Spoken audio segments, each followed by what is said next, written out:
So over here, you can see that I have this particular image. But let's say what I want to do is I want the edges right here to appear more sharp. In that case, you can utilize something called the Sharpen Brush Tool. So to go ahead and access the Sharpen Brush Tool, you can go around over here onto the Pixel tab.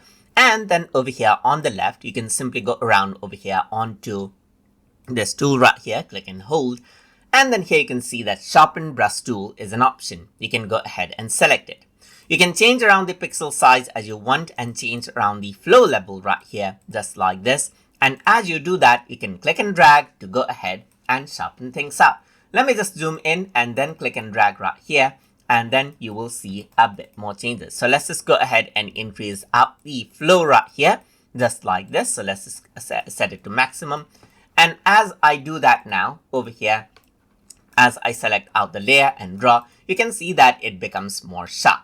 So compared to this one, you can see that this appears more sharp right here. So this is similarly what you have to do. So you can simply go ahead and brush out these portions right here to make them appear more sharp right here, just like this. So apart from that, you can go ahead and blur out certain sections right here to give it more like a depth feel as well. So this is the Sharpen tool right here. So you can simply go ahead and click and drag to increase out the contrast in between those particular sections right here.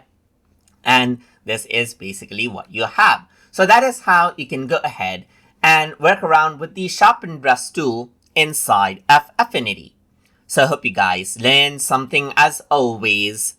And as always, please like, comment, share, and subscribe.